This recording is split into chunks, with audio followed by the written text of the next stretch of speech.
चलो अब हम नेक्स्ट क्वेश्चन को देखते हैं। ये क्वेश्चन तो आपको आई थिंक समझ आ गया होगा। Explain why 7 into 13 into 11 into 13 7 into 11 into 13 plus 13 and 7 into 6 into 5 into 4 into 3 into 2 into 2 into 1 plus 5 are composite number. ये हम लोग को पूछा गया, एक्सप्लेन वाई। ओके, तो दो चीज़ें हम लोग को दी है।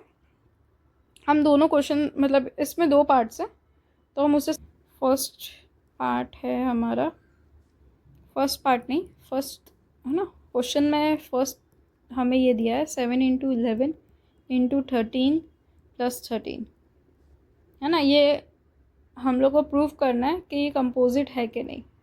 तो देखो आपको पता चल गया, 3 यहाँ पे हमें फैक्टर्स दिया और ये अकेला दिया है।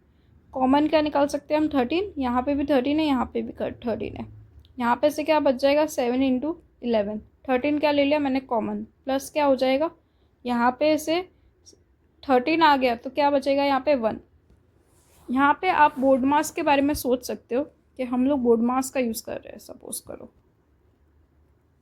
ओके, ये 77 प्लस 1, राइट। कितना हो जाएगा 77 प्लस 1, 78। सो 13 को मल्टीप्लाई करेंगे हम 78 से। वैसे तो यहाँ पे मल्टीप्लिकेशन की हमें रिक्वायरमेंट नहीं है, हमें यहाँ पे ये प्रूफ करना है कि कंपोजिट नंबर है। 78 हमने स्टार्टिंग क्वेश्चन में हमने 78 किया था, है ना। 78 का हाफ क्या होता है, 39 होता है। तो 2 इंटू 39, मतलब 78 के मैं फैक्टर्स लिखते जा रही हूँ, है ना। 78 का प्राइम फैक्टराइजेशन हम लोग करेंगे। 39, 3 का 13, फिर 13 का 1, तो यहाँ पे 3 भी आ जाएगा, 13 भी आ जाएगा।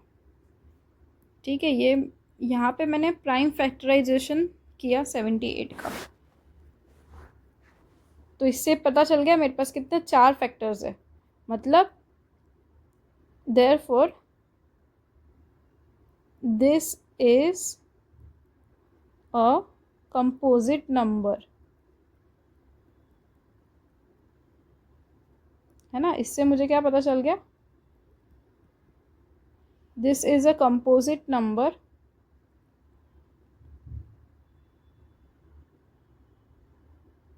because it has more than 2 factors। ठीक है, इसके फैक्टर्स ज़्यादा हैं, इसलिए क्या हो गया, कंपोजिट नंबर हो गया। अब इसी में मेरा second part of the question क्या है, हमें वो नंबर है 7 into 6 into 5 into 4 into 3 into 2 into 1, ये पूरा मुझे दे दिया है, और प्लस 5। इसे भी मुझे क्या प्रूफ करना है, कंपोजिट प्रूफ करना है। कुछ नहीं करोगे आप, देखो 5 कॉमन निकल रहा है, वापस जो नंबर कॉमन निकल रहा है उसे एक बार लिख दो, बाकी सारे नंबर्स को आप 7 इंटू 6 इंटू 4, 5 तो बाहर आ गया, इंटू 3 इंटू 2, ठीक है, इंटू 1, और यहाँ पे क्या बचेगा 1। इनका पूरे का आप मल्टीप्लिकेशन कर लो, 2 3 ज़ा 6, 6 4 ज़ा 24, 24 6 ज़ा, ठीक है।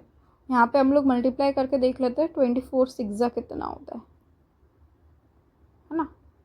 चाहो तो यहाँ पे एक छोटा सा स्पेस बना सकते हैं। तो देखो 6 4 ज़ा 24, 2 6 2 ज़ा 12, 12 प्लस 2 14, तो 144 हो गया। फिर क्या करेंगे हम, 144 इंटू 7, 7 4 ज़ा 28, 2 कैरी, 7 4 ज़ा 28, 30, 3 कैरी, 7 1 ज़ा 7 प्लस 3 तो 10, है ना। तो इसका आंसर क्या मिल गया मुझे, 1008 प्लस 1 ना इंटू 5, 5 इंटू, है ना। आप इसको कैसे ब्रैकेट में लिखना पड़ेगा ना हमें, क्या है 5 इंटू 1009,